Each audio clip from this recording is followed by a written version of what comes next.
नमस्कार साथियों, स्वागत है आप सभी का अंकित इंस्पायर्स इंडिया पर। मैं हूं अंकित अवस्थी। आप हैं मेरे साथ में अंतरराष्ट्रीय घटनाक्रम से जुड़ी एक ऐसी खबर के बारे में चर्चा करने के लिए जिसे जानना जरूरी है, क्योंकि हाल ही के अंदर शुक्रवार के दिन इंटरनेशनल क्रिमिनल कोर्ट के द्वारा एक फैसला दिया गया जिसमें पुतिन के खिलाफ गिरफ्तारी वारंट जारी किया गया है।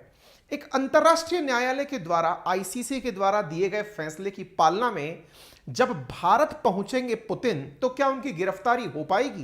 क्योंकि कुछ दिनों पहले मैंने आप लोगों को बताया था कि भारत G20 होस्ट कर रहा है और उसमें पुतिन के आने की संभावना है। तो बड़ा प्रश्न है, क्या भारत आते ही गिरफ्तार हो जाएंगे पुतिन? आज इस घटनाक्रम को विस्तार से समझेंगे और विस्तार से जानने का प्रयास करेंगे। क्या इस बात के अंदर तर्क और वितर्क हो सकते हैं?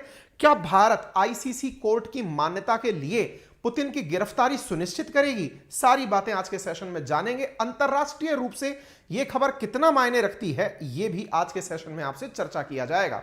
चलिए शुरुआत करते हैं। सबसे पहले आपको चर्चा में बता दें, यह चर्चा आई क्यों है। क्योंकि हाल ही के अंदर ये जो खबर आप देख रहे हैं, इस खबर में आप देख सकते हैं हाल ही में arrest warrant against Vladimir Putin over Ukraine war crime allegations.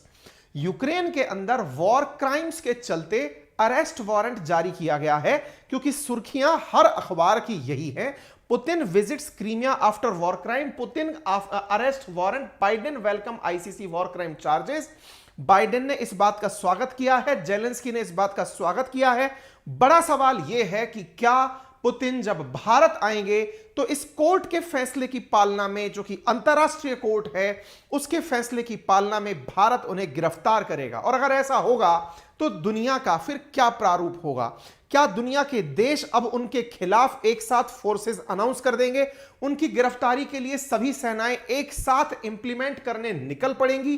क्योंकि जब किसी को गिरफ्तारी वारंट जारी कर दिया जाता है तो फिर उसके इंप्लीमेंटेशन में पुलिस को एग्जीक्यूट करने जाना होता है। जब कोई कोर्ट कोई आदेश देती है तो पुलिस को एग्जीक्यूट करने के लिए उस कार्य को जाना पड़ता है। तो क्या पुतिन को गिरफ्तार करने फोर्सेस अब रूस जाएंगी? नंबर एक। और यदि पुतिन को रूस गिरफ्तार करने नहीं गई तो क्या पुतिन जब भारत आएंगे तो इन्हें गिरफ्तार कर लिया जाएगा? ऐसे ही बहुत सारे प्रश्न इस घटना से जुड़े हुए हैं। चलिए आपको बताते हैं जिस कोर्ट ने फैसला दिया है वो कोर्ट कौन सी है। कोर्ट का नाम है इंटरनेशनल क्रिमिनल कोर्ट। कहां पर स्थित है? नीदरलैंड के अंदर स्थित है। नीदरलैंड में कहां पर स्थित है? द हेग नामक स्थान पर स्थित है। यहां पर अक्सर लोग कंफ्यूज होते हैं। एक कोर्ट का नाम है इंटरनेशनल क्रिमिनल कोर्ट और एक कोर्ट का नाम है international court of justice, that is ICJ. यहां कंफ्यूज होने की जरूरत नहीं है। यह कोर्ट इंटरनेशनल क्रिमिनल कोर्ट है जिसका उद्देश्य क्राइम्स पर फैसला देना है। क्राइम्स जिनमें वार क्राइम प्रमुखता से है, एट्रोसिटी प्रमुखता से है, किसी दूसरे देश पर एग्रेशन प्रमुखता से है, उन पर निर्णय लेती है यह कोर्ट। तो इंटरनेशनल क्रिमिनल कोर्ट ने हाल ही में जब पुतिन को वार क्राइम के अंदर दोषी पाया है, तब जाकर उन्होंने उनके खिलाफ अरेस्ट वारंट जारी किया है। यह कोर्ट कितनी ताकतवर है? और आपके दिमाग में एक बड़ा प्रश्न बनेगा, हमारे यहां तो सुप्रीम कोर्ट की सर्वे सर्वा होती है, क्या दुनिया में कोई ऐसी कोर्ट भी है क्या जो सुप्रीम कोर्ट से ऊपर है?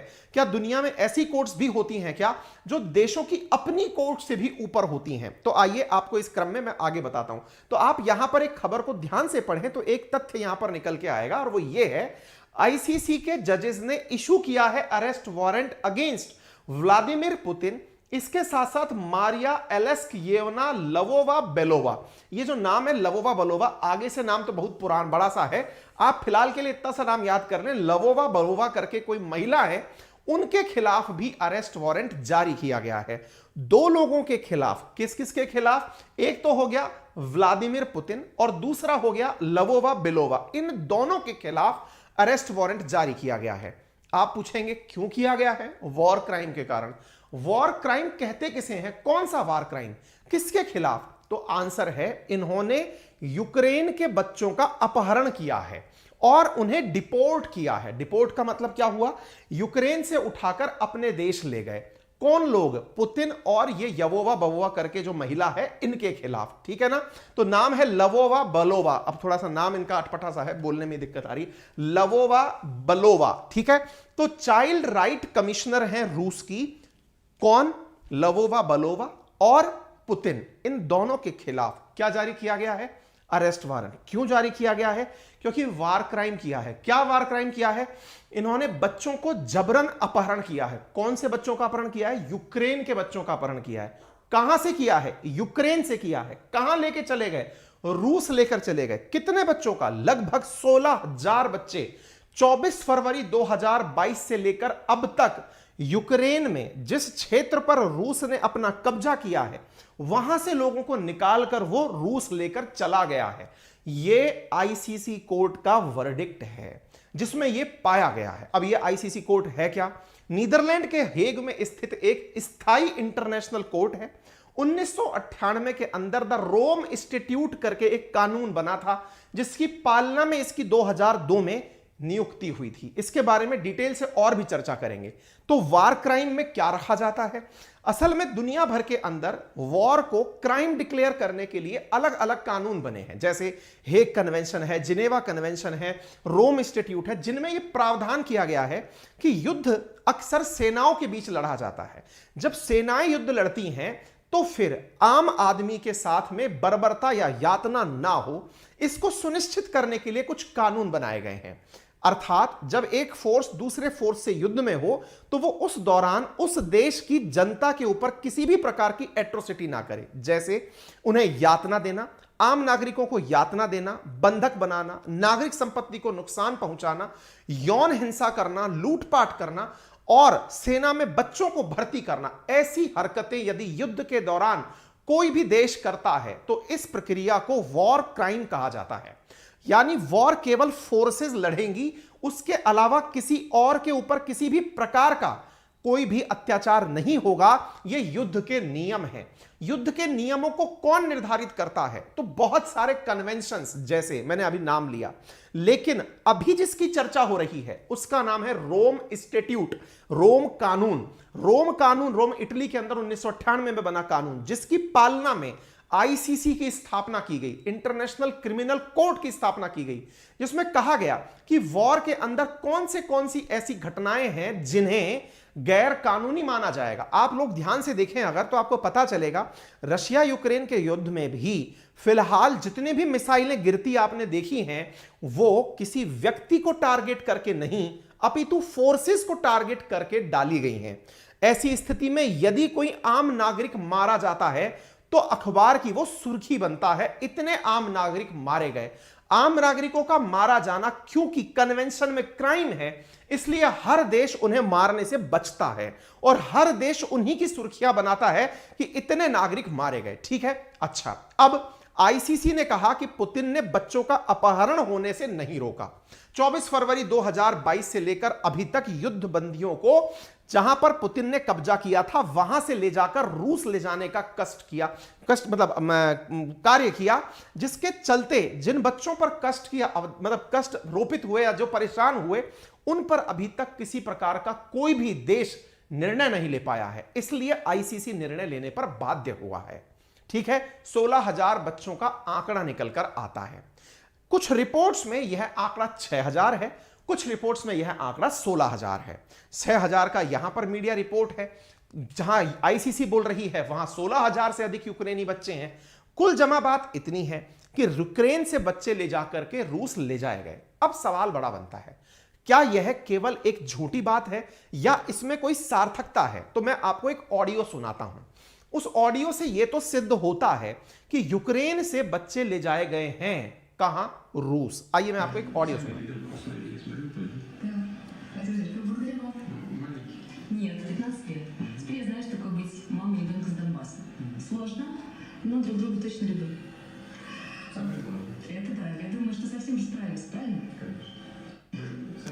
You adopted a child from Mariupol. Yes, Vladimir, thanks. Is he little? No, 15-year-old. Now know तुम्हें mother. इस महिला को जिसे आप बोलते हुए सुन रहे हैं इसका नाम ही है लवोवा बिलोवा। लवोवा विलोवा ये जो महिला है ये पुतिन के साथ बातचीत कर रही है। यही वो महिला है जिसके ऊपर पुतिन के साथ साथ इंटरनेशनल क्रिमिनल कोर्ट के द्वारा गिरफ्तारी वारंट जारी किया गया है। यह वीडियो क्यों वायरल हो रहा है? असल में यह वीडियो प्रेसिडेंट ऑफ रशिया के द्वारा भी 16 फरवरी 2023 को इस धारणा पर शेयर किया गया था कि जो बच्चे युद्ध प्रभावित क्षेत्रों में रहे हैं, हमने उनका रखरखाव किया है, उनकी केयर की है, उन बच्चों को वहां से लाकर हमने रशिया में सेफ हाउसेज में रखा है। लेकिन इनका यही वीडियो आईसीसी के लिए अपने आप में एक प्रूफ रहा। प्रूफ क्या रहा कि देखिए, ये खुद स्वीकार कर रही हैं कि इन्होंने एक 15 साल के बच्चे को गोद लिया है जो कि यूक्रेनी है। पुतिन पूछ रहे हैं क्या वो छोटा है, तो वो महिला कह रही है नहीं, वो 15 साल का है। मैं अब ये फील करने की कोशिश कर रही हूं कि एक बच्चे के साथ मां का क्या व्यवहार होता है। ये महिला इस तरह से बोल रही है जो कि अपने आप में रूस के अंदर चाइल्ड राइट्स के लिए नियुक्त एक अधिकारी है, यानी एक तरह से समझिए कि ये वहां की चाइल्ड राइट मिनिस्टर टाइप की महिला है। इन दोनों के खिलाफ आईसीसी का आरोप है कि आपने जानबूझकर यूक्रेन से बच्चे लिए और उन्हें रशिया लेकर चले गए। जब वो बच्चे यूक्रेन के हैं तो आप अपने यहां उन्हें क्यों लेकर चले गए? दैट मीन्स आपने वॉर क्राइम किया है, आप बच्चों को लेकर अपने साथ चले गए हैं। यह वीडियो इस समय बहुत ज्यादा वायरल होने वाले वीडियो में है, जो कि अपने आप में एक प्रमाण बना है और वो आप लोग भी देख चुके हैं। बाय द वे, पूरी दुनिया पुतिन के इतना पीछे क्यों पड़ी है, यह सवाल सबके मन में उठता होगा। और अगर आपके मन में भी उठता है तो इसका समाधान ढूंढें। उससे पहले सवाल आपके दिमाग में अब तक भी आ चुका होगा, तो क्या G20 अटेंड करने आ रहे हैं पुतिन? बताऊंगा, लेकिन उससे पहले पुतिन के पीछे दुनिया क्यों पड़ी है यह जान लीजिए। कहानी है असल में तेल, ताकत और युद्ध की। जी हां साथियों, जब बात हो पुतिन की या बात हो शी जिनपिंग की, कहीं ना कहीं या तो सत्ता में सर्वोच्चता या फिर तेल पर अपना अधिकार या युद्ध में किसकी है ज्यादा ताकत, इन्हीं को आधार मानकर आज के युद्ध लड़े जाते हैं। और इन्हीं को ध्यान में रखकर मैं आपको रिकमेंड कर रहा हूं एक ऑडियो बुक जिसका लिंक कमेंट बॉक्स में पिन है। अवेलेबल है कुकू एफएम पर, जो कि प्ले स्टोर पर अवेलेबल है, जिसमें बहुत ही शानदार शानदार चैप्टर्स जैसे फर्स्ट वर्ल्ड वॉर के बाद ऑयल प्राइसेस के साथ क्या हुआ, सेकेंड वर्ल्ड वॉर के साथ ऑयल प्राइसेस के साथ क्या हुआ, और ईरान इराक युद्ध ने अमेरिका रशिया को किस तरह से लड़ा दिया, ऐसे टाइटल्स को कवर करती हुई यह ऑडियो बुक अवेलेबल है कुकू एफएम पर, जहां पर ऑलरेडी बहुत सारी इंटरेस्टिंग ऑडियो बुक्स अवेलेबल हैं, बुक समरी अवेलेबल हैं, जिन्हें आप ना केवल सुन सकते हैं बल्कि बेस्ट फीचर्स को अप्लाई भी कर सकते हैं, जैसे ड्राइव करते समय बुक्स का सुनना, नाइट मोड पर बुक्स का सुनना, या फिर उनके नोट्स बनाकर रख लेना। इन फीचर्स को यूज करने के लिए आपको पे करना होता है मात्र 99 रुपीज प्रति माह। लेकिन यदि आप मेरा रेफरल कोड अंकित 50 यूज करते हैं तो आपको 50 रुपए ऑफ मिलता है और आपको पहले महीने 49 रुपीज में यह पुस्तक नहीं, पूरी 10,000 ऑडियो बुक्स सुनने को मिलती हैं। कहां? कुकू एफएम पर। याद रखिएगा, यहां पर 10,000 से ज्यादा ऑडियो बुक्स और बुक समरीज अवेलेबल हैं।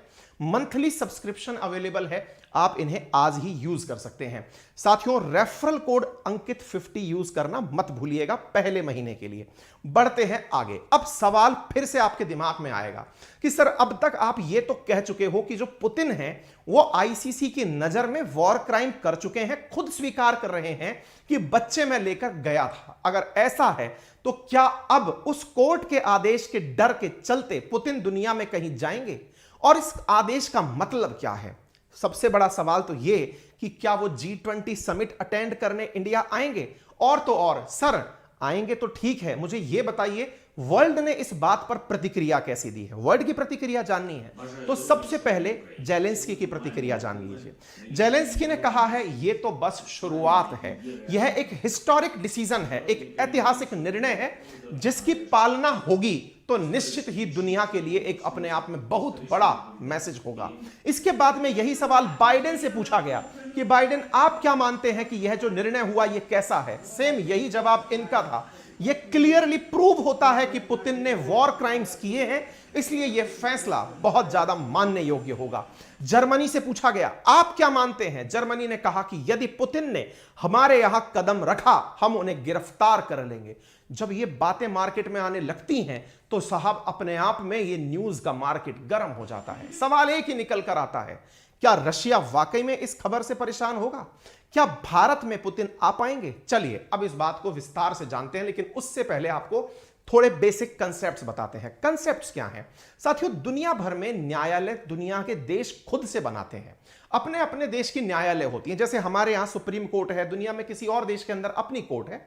लेकिन कुछ ऐसे मुद्दे हैं जो अपने तक सीमित नहीं हैं, दुनिया के साथ जुड़े हुए हैं। जैसे मान लीजिएगा कि आपका किसी अन्य देश के साथ ट्रेड डिस्प्यूट चल रहा है, आप उसका निर्णय WTO में करने चले गए। आपका किसी के साथ पानी का विवाद समुद्र में चल रहा है तो यूनाइटेड नेशंस में UN क्लॉज के तहत डिस्कशन लेने चले गए।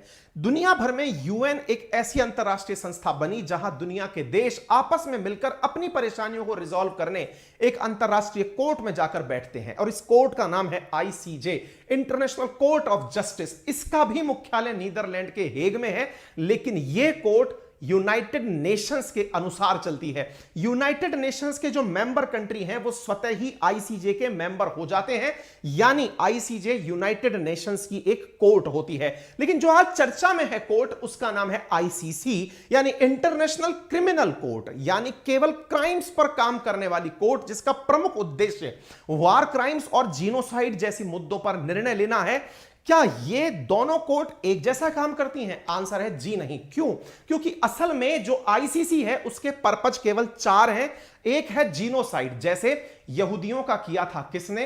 हिटलर ने। ठीक उसी प्रकार से क्राइम अगेंस्ट ह्यूमैनिटी, मानवता के खिलाफ नरसंहार। इसी प्रकार से वार क्राइम्स, जो कि अभी आरोप लगा है पुतिन के ऊपर, और क्राइम ऑफ एग्रेशन, यानी किसी के ऊपर जबरन कब्जा करने जैसी घटनाएं, इन्हें वॉर क्राइम्स जैसी घटनाओं का ही पर्पस, इन 4 पर्पजेस के लिए ही ICC का निर्माण किया गया था। लेकिन किसने किया? आंसर यह जानना बहुत जरूरी है। ICC का निर्माण यूनाइटेड नेशंस ने नहीं किया था, तो फिर किसने किया था? साथियों, रोम इंस्टीट्यूट पर हस्ताक्षर करने वाले देशों ने किया था। रोम इंस्टीट्यूट कब बना था? 1998 में बना था, इंप्लीमेंट 2002 में हुआ था। दुनिया के अब तक 123 देश इस पर हस्ताक्षर कर चुके हैं, अर्थात दुनिया के 123 देश ऐसे हैं जो ये मानते हैं। क्या मानते हैं? कि यदि हमने अपने द्वारा स्वीकार कर लिया कि यह देश वॉर क्राइम कर रहा है तो उन पर फैसला ICC ले सकेगी। यानी जिन्होंने ICC को मान लिया वो 123 देश अपने फैसले भी मानने के लिए इंटर गवर्नमेंटल तरीके से बाध्य हैं। ये उनकी कोर्ट है। तो अगेन सवाल बड़ा बनता है, क्या भारत ICC का मेंबर है? क्या इंटरनेशनल क्रिमिनल कोर्ट का भारत मेंबर है? जवाब जान लीजिए मेरे प्यारे साथियों, भारत इसका सदस्य नहीं है। इंटरनेशनल क्रिमिनल कोर्ट का भारत मेंबर नहीं है। भारत मेंबर क्यों नहीं बना? क्या भारत को क्राइम्स के खिलाफ नहीं लड़ना है? लेकिन भारत ने जब यह रोम इंस्टीट्यूट बन रहा था तब अपना पॉइंट कहा था कि इसमें परमाणु युद्ध भी डालिए, परमाणु बम का प्रयोग भी डालिए। रोम इंस्टीट्यूट वालों ने डाला नहीं। भारत ने कहा जाइए, हम नहीं साइन करेंगे क्योंकि आपने अपने मर्जी से अपने हितों में चीजें बना ली हैं, हम इस पर हस्ताक्षर नहीं करेंगे। इसका मतलब ICC और ICJ का अगर आपको अंतर समझ में आ रहा है, दुनिया के 124 देश जिसके अंदर फिलहाल शामिल हैं, मलेशिया एकदम अपडेटेड देश के रूप में यहां पर शामिल हुआ है। तो बड़ा सवाल बनता है, जब भारत इसका सिग्नेटरी है ही नहीं तो फिर चिंता किस बात की है? कहने का सीधा सा अर्थ यह है कि जब पुतिन भारत में आएंगे तो उन्हें भारत से कोई भी दिक्कत नहीं होगी, क्योंकि भारत ने ICC पर हस्ताक्षर ही नहीं किए हैं। यानी इस इंटर गवर्नमेंटल बाध्यकारी ट्रीटी को भारत मानता ही नहीं है, तो पुतिन के लिए यह चिंता की बात नहीं है। लेकिन फिर आपके दिमाग में एक सवाल बनेगा, इसका फिर औचित्य ही क्या रह गया इस फैसले का कि उनके खिलाफ अरेस्ट वारंट जारी कर दिया जाए? क्या ये 123 देशों की फोर्सेस इकट्ठा होकर पुतिन के खिलाफ कार्रवाई करने उनके देश जा सकती हैं? जी नहीं। यहां पर कोई भी फोर्स दूसरे देश में या दूसरे देश की टेरिटरी में जो इन कानूनों को नहीं मानता, वहां पर किसी प्रकार की कार्रवाई नहीं कर सकती हैं। लेकिन इस कोर्ट के फैसले इन 123 देशों में बाध्यकारी हो जाएंगे यदि इन्होंने इनको स्वीकार कर रखा है। दैट मींस पुतिन अब इन 123 देशों की यात्रा नहीं कर पाएंगे जिन देशों ने इस आईसीसी पर हस्ताक्षर किए हुए हैं। दैट मींस यदि पुतिन इन 123 देशों में कहीं भी जाएंगे तो उन्हें वहां गिरफ्तार किया जा सकता है। दैट मींस इंडिया में भले ही गिरफ्तार ना हो, लेकिन दुनिया के 123 देश अब पुतिन की यात्रा होते ही उनकी गिरफ्तारी तय करेंगे। तो ये देश कौन से हैं? तो लगभग मेरे प्यारे साथियों यहां पर 33 अफ्रीकन देश इसके साझेदार हैं, इस पर साइन किए हुए हैं। 19 एशिया पैसिफिक देश, 18 ईस्टर्न यूरोप के देश, 28 लैटिन अमेरिकन कैरेबियन देश, 25 वेस्टर्न यूरोप और अदर स्टेट शामिल हैं, जिनको आप मैप पर कुछ इस प्रकार से देख सकते हैं। यहां पर not a state party, not a signatory, जो रेड मार्क लगा है वो इंडिया, पाकिस्तान, चाइना और भारत के पड़ोसी नेपाल, भूटान, म्यांमार और ये जो हमारे आसियान कंट्रीज हैं इन पर लगा है। लेकिन यदि ग्रीन साइन की बात की जाए तो इसका अर्थ है स्टेट पार्टी। दैट मींस जिन्होंने यहां पर ग्रीन फोटो के अंदर अपने आप को कवर किया हुआ है मैप में, साथियों वो स्टेट पार्टी हैं। दैट मींस ये समझकर चलिएगा कि इन देशों की यदि यात्रा गलती से कर ली पुतिन ने, दैट मींस यदि वो पहुंच जाते हैं ऑस्ट्रेलिया या न्यूजीलैंड, तुरंत उन्हें अरेस्ट कर लिया जाएगा। ठीक इसी प्रकार से यदि वो पहुंच जाते हैं दक्षिण अफ्रीका या फिर पूरे लैटिन अमेरिका, चाहे ब्राजील हो, उरुग्वे हो, चाहे फिर वो डेनमार्क, ये जितनी भी जगह हैं, उरुग्वे, अर्जेंटीना, चिली, इनमें कहीं पर भी वो पहुंचते हैं उनकी गिरफ्तारी कनाडा, मैक्सिको पहुंचते ही तय हो जाएगी। ये अपने आप में दर्शाता है कि इन देशों ने अपने द्वारा इनकी गिरफ्तारी के रास्ते तय कर दिए। सवाल है क्या अमेरिका पहुंचते ही गिरफ्तार हो जाएंगे? क्योंकि यूनाइटेड नेशंस की बैठक में तो कभी पुतिन को जाना पड़ सकता है। तो जवाब जान लीजिएगा अमेरिका की बैरिटरी के बारे में कि ये सिग्नेटरी तो है लेकिन इसने अपने हस्ताक्षर वहां से वापस ले लिए। क्यों?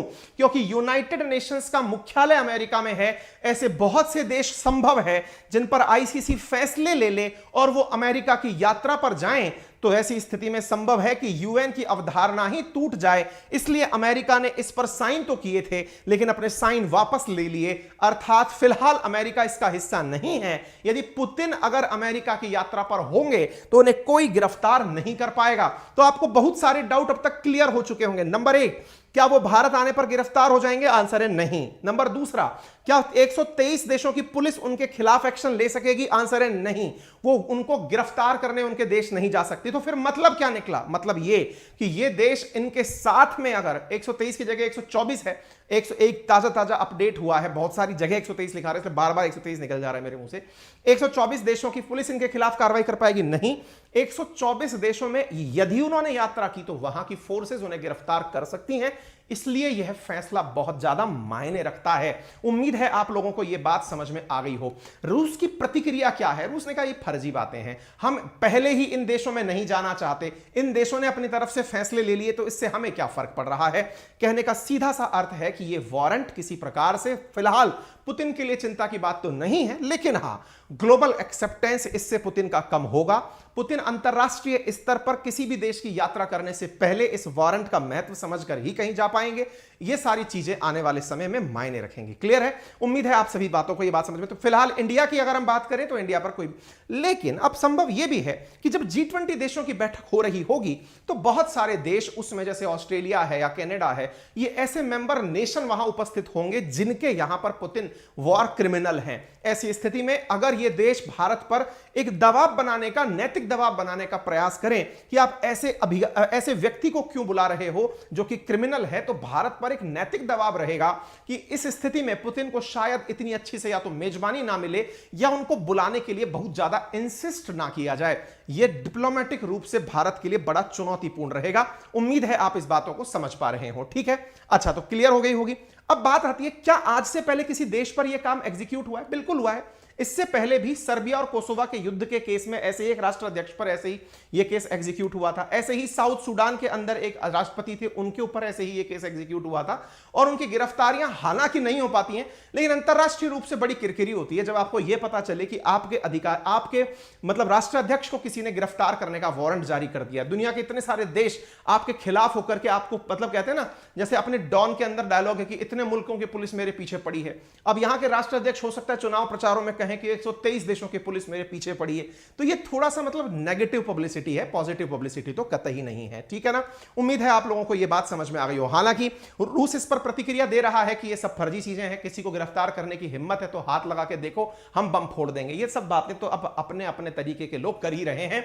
लेकिन इस बीच में जो सबसे गंदी खबर मुझे लगती है वो यह है कि जर्मनी जो है ना अब अपनी लाइन क्रॉस कर रहा है। मैंने कुछ दिनों पहले एक सेशन किया था कि क्या जर्मनी की वजह से होगा तीसरा विश्व युद्ध। पता नहीं, अंदर से फिर से ऐसी फीलिंग आ रही है कि जर्मनी में फिर से वो कीड़ा जाग रहा है जिसके चलते उसने पहले भी फर्स्ट वर्ल्ड वॉर का अपने अंदर लीडरशिप लिया था, सेकंड वर्ल्ड वॉर का लीडरशिप लिया था, थर्ड वर्ल्ड वॉर का भी शायद ये लेगा। फिलहाल के लिए इसने अपने द्वारा लियोपोल्ड नामक टैंक भेज दिए हैं और अभी ताजा ताजा बोल रहा है कि आईसीसी कोर्ट के फैसले की लागू करने के लिए मैं सबसे पहले गिरफ्तार करूंगा, यानी पुतिन अगर हमारे यहां आ गए तो मैं गिरफ्तारी करूंगा। ये सब बातें भड़काऊ बयानबाजी हैं। पुतिन के खिलाफ इस तरह की बयानबाजी से जिम्मेदार देशों को बचना चाहिए। लेकिन जर्मनी लगातार फ्रंट फुट पर बैटिंग कर रहा है। उम्मीद है कि जर्मनी को या तो जल्दी ही अकल आ जाएगी, नहीं भी आती है तो दुनिया फिर कहीं ना कहीं तो इस चीज को न्यूट्रल करने के लिए आगे बढ़ेगी। ठीक है ना, उम्मीद है कि यह बात अपने आप में बहुत बड़ी समझने वाली हो। तो इस बात में पुतिन के समर्थन में भी कुछ लोग उतर आए हैं। सर्बिया के राष्ट्रपति ने कहा है कि यदि किसी ने पुतिन को गिरफ्तार करने के बारे में सोचा तो यह लार्जेस्ट कॉन्फ्लिक्ट होगा इस दुनिया के अंदर, ह्यूमन हिस्ट्री के अंदर, यदि पुतिन की गिरफ्तारी के बारे में किसी ने विचार किया तो। अब बयानबाजियों का दौर है, 123 देश एक साथ बोलेंगे, बाकी देश अपने अपने तरफ से बोलेंगे, फिर पुतिन उनका जवाब देंगे। दुनिया में सब कुछ पुतिन के पक्ष में तो छोड़िए, शांति के पक्ष में दिखाई जाता हुआ नहीं दे रहा है। बाकी आपकी क्या प्रतिक्रिया है कमेंट बॉक्स में जरूर बता सकते हैं। मेरे इतने सारे प्यारे सखा साथी मित्र उपस्थित हैं, उन सबसे छोटी सी गुजारिश है, इतनी देर तक आपने चर्चा सुन ली है तो हमारे चैनल के राइट हैंड कॉर्नर में एक सब्सक्राइब का बटन दिया हुआ है। यदि आपने अभी तक सब्सक्राइब नहीं किया है तो कर दीजिए, उसको दबाने का कोई चार्ज नहीं लगता। यदि आप उसे क्लिक करते हैं तो आप तक हमारी ऐसी सूचनाएं तुरंत फास्ट फॉरवर्ड वे में पहुंचती हैं। ऑलरेडी सब्सक्राइब कर रखा है तो वीडियो को लाइक कर दीजिए, साथियों से साझा कर दीजिए, जितना ज्यादा हो सके आप अपने मित्रों को इस चैनल तक लेकर आने का प्रयास कीजिए। अपना कमेंट फीडबैक के रूप में कमेंट बॉक्स में जरूर देकर जाइएगा। बाकी जो बुक मैंने आपको रिकमेंड की है उसे सुनने के लिए मेरा रेफरल कोड अंकित50 यूज कर सकते हैं। और आपके प्यार और स्नेह से हमने अपने चैनल आरएनए बाय अंकित अवस्थी को बदलकर रख दिया है अपनी पाठशाला के नाम पर। आपको सभी को खुशी होनी चाहिए कि आप सबके सहयोग से जो हमने एक एजुकेशनल चैनल शुरू किया था आरएनए बाय अंकित अवस्थी के नाम से, 5 लाख सब्सक्राइबर पूरा होने पर, चूंकि उसका काम पूरी तरह से एजुकेशनल पर्पस में है, इसलिए उसका नाम बदलकर कर दिया है अपनी पाठशाला, जिसका जो टैगलाइन रखी है दैट इज एक कदम उज्जवल भविष्य की ओर। और अब हमारे एप्लीकेशन का नाम भी जो आरएनए बाय अंकित अवस्थी हुआ करता था उसका नाम भी अपनी पाठशाला के नाम से हो चुका है। अवेलेबल है गूगल प्ले स्टोर पर, आप जाकर वहां पर अपने लिए पेड कोर्सेज बुक कर सकते हैं। अपने लिए कोर्सेज को मात्र 1999 में प्राप्त कर सकते हैं, जहां आपको हिस्ट्री, ज्योग्राफी, पॉलिटी, इकोनॉमी जैसी कोर्सेज फाउंडेशन लेवल पर मजबूती के साथ तैयार कराए जा रहे हैं for state PCS, SSC, railway, forces, UPSC जैसे एग्जामिनेशंस के लिए। और सीधा बोर्ड के थ्रू क्लासेस चल रही हैं।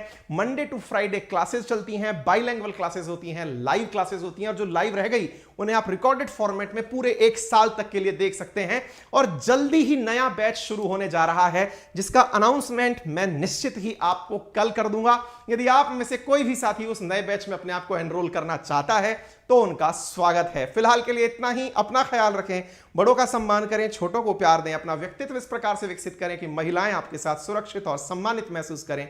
धन्यवाद। और हां, यदि आप चाहते हैं हमारे साथ कनेक्ट रहना तो हमारे कुछ कॉन्टैक्ट नंबर भी आपके लिए अवेलेबल हैं। आप इन पर कॉल करके किसी भी प्रकार की परेशानी का समाधान भी पा सकते हैं। Thank you so much.